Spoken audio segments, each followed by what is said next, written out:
A Archer Daniels Midland é um gigante global na indústria agroalimentar, atuando como elo fundamental entre o campo e a mesa do consumidor. Mas nas últimas semanas a ação caiu mais de 25%, ligada a um escândalo de fraude contabilística. Será que então esta é uma boa oportunidade para investir? Como é que funciona esta indústria? Como é que o modelo de negócio desta empresa alimenta o mundo? Bom, fica desse lado porque hoje vais descobrir. Vamos a isso.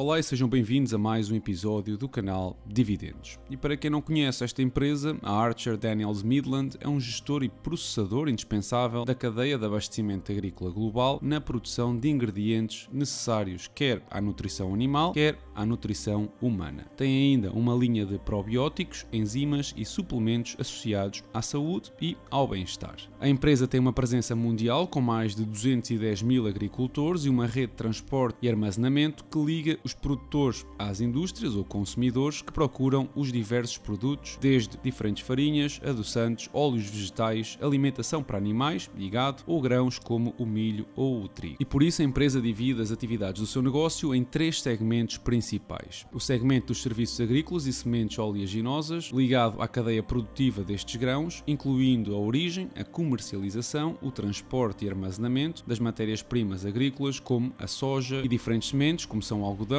o girassol, a canola e a linhaça. Também inclui a moagem e o processamento destas sementes para a produção de óleos vegetais e farelos proteicos. Os produtos derivados atendem clientes dos setores de alimentos, da ração animal, da energia ou da indústria. O segmento produz óleos vegetais crus que podem ser vendidos diretamente aos fabricantes de diesel verde renovável, podem ser refinados, misturados, branqueados e desodorizados para se tornarem óleos de salada. Os óleos de salada também podem ser vendidos como estão ou ainda mais processados por hidrogenação para se transformarem em margarina, gordura vegetal e outros produtos alimentares. Óleos parcialmente refinados são usados para a produção de biodiesel e glicóis, vendidos a outros fabricantes para usos em produtos químicos, tintas e outras aplicações industriais, ou ainda farelos proteicos que são usados em rações comerciais de gado e de aves. Este segmento possui ainda uma ampla rede de aquisição, de movimentação e transporte dos grãos, incluindo barcos, navios, caminhões, contentores e locomotivas. Vocês podem ver que este segmento a nível de presença mundial só não está no continente africano e na Oceania, de resto está em todo lado, seja com fábricas de processamento ou com centros de produção, onde os Estados Unidos se destacam, seguidos da Índia e aqui na Europa da Roménia. Podem ver também que a Archer tem mais de 10 mil vagões de comboio e mais de 1000 caminhões que são usados para transportar, como eu disse, os seus produtos. Dentro deste segmento podemos ver as diferentes atividades e a sua contribuição para a receita, sendo que os serviços ou transporte são a atividade predominante. O segundo segmento, as soluções de carboidratos da ADM, concentra-se na moagem úmida e seca do milho e do trigo e outras atividades relacionadas para transformar o milho e o trigo em produtos e ingredientes utilizados na indústria de alimentos e bebidas. Exemplos desses produtos incluem adoçantes, amidos do milho e do trigo, xaropes, glicose, farinha de trigo e dextrose. Vale a pena ressaltar que a dextrose e o amido também servem como matérias-primas para processos internos dentro deste segmento, porque através da fermentação da dextrose, este segmento produz álcool e outros ingredientes para alimentos e ração animal. O etanol é produzido pela empresa para uso industrial em produtos como desinfetantes para as mãos e como aditivo para a gasolina, devido à sua capacidade de aumentar a octanagem como um extensor e oxigenante. Além disso, o segmento produz farelo e grãos de glúten de milho, bem como grãos destilados usados como ingredientes novamente para a ração animal. O germano de milho, que é um subproduto da moagem úmida, é processado posteriormente em óleo vegetal e farelo proteico. A empresa tem algumas parcerias neste segmento, com o objetivo de facilitar a criação de produtos biológicos de baixo carbono, como combustíveis de aviação sustentáveis e produtos químicos renováveis e inovadores. Podemos ver que este segmento usa matérias-primas provenientes apenas dos Estados Unidos, ou não fossem eles os maiores produtores mundiais de milho e o quarto maior produtor mundial de trigo. Por outro lado, as linhas de processamento estão mais distribuídas, mas ainda assim com mais presença na América do Norte e do Reino Unido. A maior parte da receita vem mesmo desta transformação dos cereais em produtos alimentares para uso sobretudo industrial, e por fim o segmento da nutrição, que tanta polémica gerou recentemente e que até é o segmento mais pequeno da empresa, é responsável pelo fabrico, pela venda e distribuição de ingredientes e soluções como proteínas vegetais, aromas, corantes naturais, emulsionantes, fibra e outros ingredientes especiais para alimentos, rações ou produtos de cuidado pessoal. Este segmento está ainda mais espalhado pelo mundo, com uma presença inclusivamente aqui em Portugal, na zona de Cantanhede, e as receitas do mesmo estão equilibradamente distribuídas entre o que são produtos de nutrição humana e animal. Olhando para a dependência da receita da empresa em matérias-primas, como o milho ou a soja, vemos que a soja representa cerca de 18% dos produtos vendidos, e que o milho vem logo atrás com 12%. Olhando para o ano 2023, vemos que a Archer Daniels conseguiu receita maioritariamente do segmento agrícola, cerca de 80%,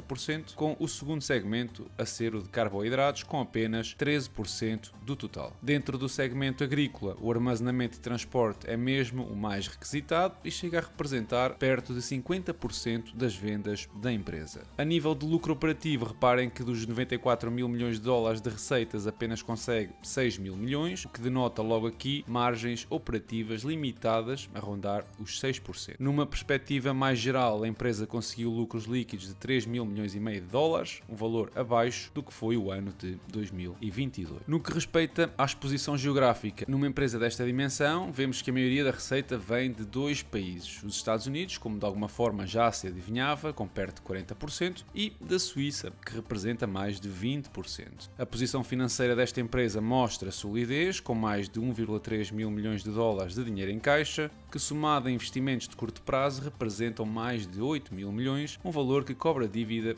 total da empresa. Os ativos são muito superiores ao passivo e por isso as agências de rating classificam este balanço com nota A, um certificado de solidez financeira. No que respeita aos fluxos de caixa, a empresa superou o ano 2022, conseguindo 4,4 mil milhões de dólares em fluxo de caixa operativos, um pouco à conta da redução do inventário e do pagamento de faturas em atraso e a intermediários que no total custaram mais de 3,5 mil milhões de dólares. O aumento do CAPEX em quase 200 milhões não causa moça naquilo que são fluxos de caixa livres, perto dos 3 mil milhões, e que chegam perfeitamente para pagar o dividendo, de sensivelmente 980 milhões, e recomprar ações. No entanto, este ano a empresa cedeu-se nesta recompra porque gastou 2,6 mil milhões em ações, um valor que é praticamente o dobro do ano passado e que excede os fluxos de caixa livres em quase 700 milhões de dólares. A nível de dívida, apenas em 2025 e 2026 a empresa terá de pagar as obrigações no valor de 700 milhões e 1.000 milhões de dólares, pelo que pode existir aqui um refinanciamento de uma delas a taxas mais elevadas. De qualquer das formas, não parece que seja um problema nem para a empresa, nem para os seus fluxos de caixa, partindo do princípio que esta reduz a recompra de ações. É importante mencionar que, como é uma empresa que trabalha ou necessita de matérias-primas para conseguir vender os seus serviços, tem necessariamente de se proteger contra a volatilidade dos mercados usando contratos de futuros para, por exemplo, proteger 77% das suas necessidades de soja ou do milho, mas também para gás natural que necessita como fonte de energia. Bem, agora que já percebeste o modelo de negócio desta empresa e a importância que tem no panorama mundial, por que motivo é que a ação caiu mais de 25% num dia? E a razão está ligada com um acontecimento em janeiro deste ano, onde a empresa anunciou que o CFO, ou responsável financeiro, estava a ser investigado por práticas ilegais na contabilidade do segmento da nutrição. Não é obviamente o segmento mais importante da empresa, mas não se sabe muito bem o alcance do problema e o facto da empresa ter adiado a publicação do seu relatório anual para a terça-feira passada também não ajuda ao esclarecimento. Bom, mas agora que está entendido o presente e o acontecimento, está na altura de olhar para o passado, avaliando a trajetória que a empresa desenhou ao longo destes anos, para assim poder estimar o futuro com relativa segurança. E quando olhamos para a receita, vemos um crescimento anual de 1,5% na última década, sendo que nos últimos 5 anos, ou se quiserem, desde 2019, cresceu a quase 8%, e é curioso que provavelmente este crescimento entusiasme muito boa gente, esquecendo-se completamente do que mencionei há pouco sobre a soja e o milho. Reparem no preço do milho desde 2019 aos dias de hoje. Vem aqui alguma correlação com a receita da empresa? Agora olhem para o preço da soja. E aqui, olhem lá para o comportamento da ação neste intervalo de tempo. Obviamente que não se trata de mera coincidência. A interdependência destas matérias-primas e do negócio da empresa afeta as expectativas do mercado sobre as receitas e os lucros da mesma. E atualmente parece que estamos numa normalização de ambos. A nível de EBITDA, o crescimento da última década é mais acentuado, a quase 3%, e o lucro líquido cresceu mesmo a mais de 4% ao ano, chegando em 2023 a quase 3,5 mil milhões de dólares. A empresa tem vindo a reduzir a 2% ao ano o número de ações em circulação, o que é muito positivo, e as métricas de performance estão hoje a valores historicamente nunca antes vistos e bem acima também do que são as médias da indústria onde opera, demonstrando aqui uma certa vantagem competitiva face à concorrência. A dívida essa também tem crescido a 4% ao ano, ligeiramente abaixo do lucro líquido, o que é um sinal positivo, e se olharmos para os fluxos de caixa, a imagem não é a melhor. É verdade que 2014 também foi um dos melhores anos da última década para comparar, mas ainda assim 2023 fica atrás do mesmo, pelo que não se vê aqui qualquer crescimento, o que é sempre um ponto muito negativo. Assim que vamos lá tentar projetar o futuro da Archer Daniels Midland e é preciso olhar para alguns indicadores fundamentais. O primeiro é que o índice de produtividade agrícola demonstra já há uma série de anos que o crescimento na produtividade não tem sido suficiente para responder ao crescimento da procura. E se nada mudar, a diferença em 2050 será enorme. O segundo indicador vem diretamente de um relatório da OCDE sobre os mercados mundiais agrícolas. Ora, este relatório diz-nos que os volumes de cereais, sementes e biocombustíveis vão crescer de forma mais modesta do que fizeram na última década, entre 1 a 2%. Os preços dessas matérias-primas vão manter-se constantes neste período e o consumo esse vai aumentando gradualmente. Aliás, eu até nem vejo nenhuma tendência negativa em nenhuma matéria-prima, o que é logo um bom sinal. E tudo isto acontece porque a população mundial vai continuar a crescer, projetando-se essa expansão até por volta do ano 2100 e isso obviamente cria pressão no lado da procura. Por essa altura já cá não vamos estar, mas este dado é importante para perceber que esta empresa tem ventos a favor que não correm o risco de terminar amanhã ou nos próximos anos. Pelo que, ao projetar o EBITDA, eu vou projetar valores de crescimento anuais até 1%, de forma conservadora, tendo em conta a tal desaceleração nesta década. E esta projeção deixa-me com uma valorização anual de 4% e um valor em 2033 de 90 dólares. Eu estou a usar múltiplos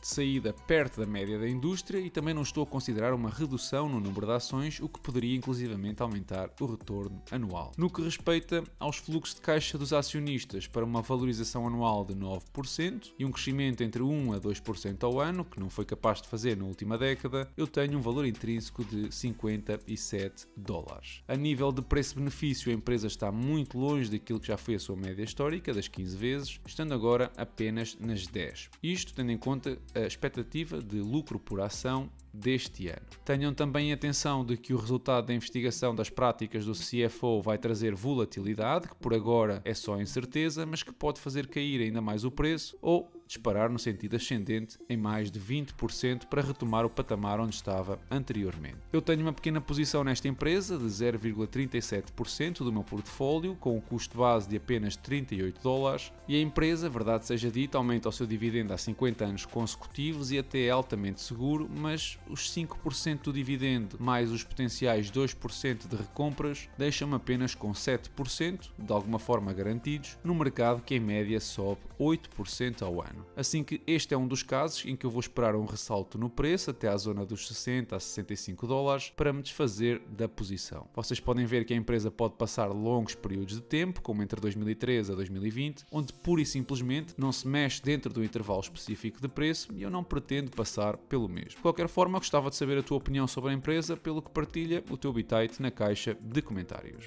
Esta semana, os índices europeus e chineses conseguiram ganhos que em alguns casos superou os 2%, ao contrário, por exemplo, do que aconteceu no outro lado do Atlântico com os índices norte-americanos. A autoridade tributária também já permite ver quanto é que vais poder deduzir aos impostos que tens de pagar para calcular o teu IRS do ano passado, assim que passa pela página da AT, valida se está tudo ok, porque tens até final deste mês para apresentar uma reclamação. Ficámos a saber também que o nosso cartão de cidadão está a ganhar novas funcionalidades, como o contactless, que vão permitir depois usar esse mesmo cartão com um título de transporte ou bilhetes para espetáculos. Isto é particularmente importante porque esta digitalização de serviços é precisamente um dos pontos do PRR que Portugal tem de cumprir e do qual vamos já ver os primeiros cartões a serem emitidos em junho deste ano. A Randstad publicou ainda um relatório sobre o impacto da inteligência artificial na economia portuguesa e, ao que parece, nos próximos 10 anos o saldo vai ser negativo em 80 mil empregos. De acordo com o relatório, os setores do comércio e reparação de veículos serão os mais afetados, onde perto de 94 mil empregos serão automatizados e serão criadas 57 mil novas posições. No que respeita ao portfólio, esta semana eu fechei uma posição da GAP ao vender as 17 ações que tinha e realizar uma mais-valia de 105% e vendi ainda uma ação da Nvidia com um lucro de 1360%. Se o contexto da GAP é meramente aproveitar as expectativas do mercado, que entretanto subiram, e eu quero sair de uma empresa que está algo estagnada desde 2014,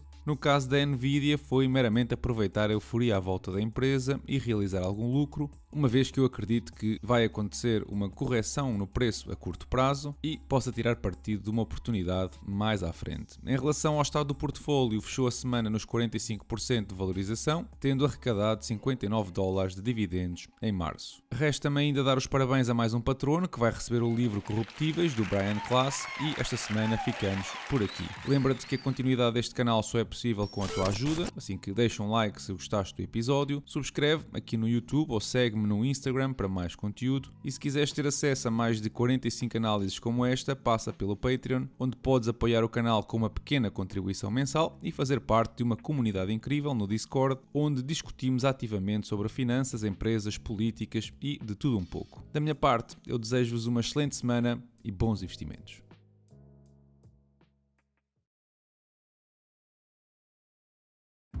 Nós já tivemos esta conversa aqui vezes sem conta. Eu sempre achei isto, quando tinha outros debatentes aqui neste estúdio, sempre disse isso. Eu acho que há suficientes diferenças entre a direita e a esquerda, seja a extrema-esquerda e a extrema-direita, seja o centro-esquerda e a centro-direita, para não inventarmos coisas. Quer dizer, eu, com todo o respeito pelo Miguel Prata Roque, eu acho, até porque não é ele só o autor deste tipo de discursos, o António Costa, que é Primeiro-Ministro em funções, diz estas coisas, é de uma desonestidade intelectual tão elementar que até assusta, porque depois as mesmas pessoas que se queixam que as pessoas não assistem aos debates políticos, que acham que os políticos são os aldrabões, ou que cada um mente segundo a sua conveniência, ou cada um apresenta o seu argumento sobre a sua conveniência. Vamos ver uma coisa, não há nenhum modelo da direita que diga que o crescimento económico se faz através dos cortes das gorduras do Estado. Diz a iniciativa liberal que quer cortar em estacionário, em papel e em caneta. Eu não sou da iniciativa liberal, mas vais ter que negociar com ela para aprovar um orçamento. Não sou eu, porque eu não vou estar presente nessas coisas. Vou estar aqui na SIC a comentar e a criticar quem merecer ser criticado. Mas eu estou inteiramente disponível para defender, sem falar com ninguém desse liberal, uma concepção liberal do crescimento económico. Isso eu tenho. Mas por acaso até aconteceu. Os líderes da direita, Paulo Portas e Pedro Passos Coelho, nunca disseram uma coisa dessas que o Miguel Prata Roque está a dizer. Nunca ninguém disse isso. Nunca. Estão a dizer que em 2011 havia um modelo da direita. Isso é falso, é objetivamente falso.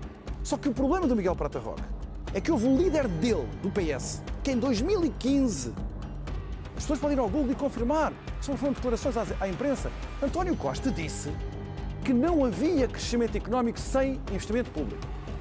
Foi ele que disse, não fui eu. Não fui eu que inventei isto, fui eu. Está escrito, as pessoas podem... Polígrafo-me agora. Vão ver isso. E o que é que aconteceu depois? António Costa cortou o investimento público em condições já fora do quadro da Troika, sem precedentes nenhuns. E é o mesmo António Costa que diz que nós crescemos imenso. Isto é sinal de que não houve estratégia económica nenhuma do governo do Partido Socialista. Não houve nenhuma. Direto estrangeiro. Miguel Prata Roque, tu estavas no governo, eu estava no Parlamento. Aconteceu uma coisa muito interessante que eu vou recordar as pessoas em 2016. Em 2016, o governo recente de António Costa tinha sido empossado uma semana, um mês ou dois antes, tem de apresentar um orçamento para 2016, que não havia orçamento para 2016. E vai o draft, o rascunho do orçamento para Bruxelas. Tem que contar esta história. Isto são factos públicos, mas em Portugal a memória coletiva é fraquinha, de vez em quando. E vai o draft do orçamento para Bruxelas. E ele é chumbado, não sei se as pessoas ainda se lembram. O primeiro orçamento de Mário Centeno é chumbado em Bruxelas. Volta para trás. No primeiro sumário executivo da primeira versão a que foi chumbada, era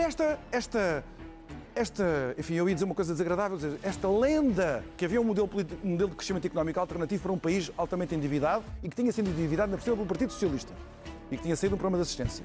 E que era esse, o consumo, o aumento de rendimento, ia ter um efeito multiplicador sobre o consumo.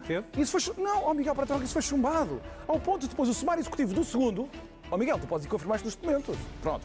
O segundo sumário executivo do tal orçamento que teve que ser refeito para satisfazer Bruxelas, já dizia o quê? Repetia o palavreado da PAF, liderada pelo Pedro Passos Coelho, da campanha de 2015. Portugal tem de crescer, como é a única maneira de um país ultra endividado como Portugal estava naquela altura, só pode crescer de uma maneira. Investimento, sobretudo investimento externo. E exportações. E depois temos António Costa, que chega a 2022 e diz assim, vejam o nosso modelo económico. Atraímos investimento externo e crescemos nas exportações. Reparem, isto é a confissão de uma pessoa a dizer eu não tive plano nenhum. Isto foi ao sabor da conjuntura que, diga-se, entre 2015 e 2019, foi mais favorável do que qualquer governo em Portugal desde o final dos anos 80. Pronto, isso é o que explica o crescimento económico. Estas enfabulações têm que ser decompostas na devida altura. Outra é a da redução da dívida pública. Acalhou agora o INE publicar a publicação onde se diz que a redução em 13 pontos percentuais da dívida pública em 2023, o grande feito que António Costa e o Pedro Nuno Santos andam a apregoar, desses 13 pontos percentuais, 11 deveram-se à inflação. Quer dizer, se o governo tivesse feito 0 e se a economia tivesse crescido 0, mesmo assim, a dívida pública tinha caído 11 pontos. Só que o governo não fez só isso. O governo em 2022 cortou, em termos reais, os salários dos funcionários públicos. Agora tenho que te cortar a palavra porque já estamos na reta final. Mas isto é para dizer que nós não precisamos de inventar. Eu acho que há diferenças suficientes entre o PS de agora e o PSD de agora para fazermos isto, que é uma demonstração da falência também do Partido Socialista, que é Miguel, só há demonização, só há monstros, só há papões, não há mais nada do que isso. Ao Miguel Morgado.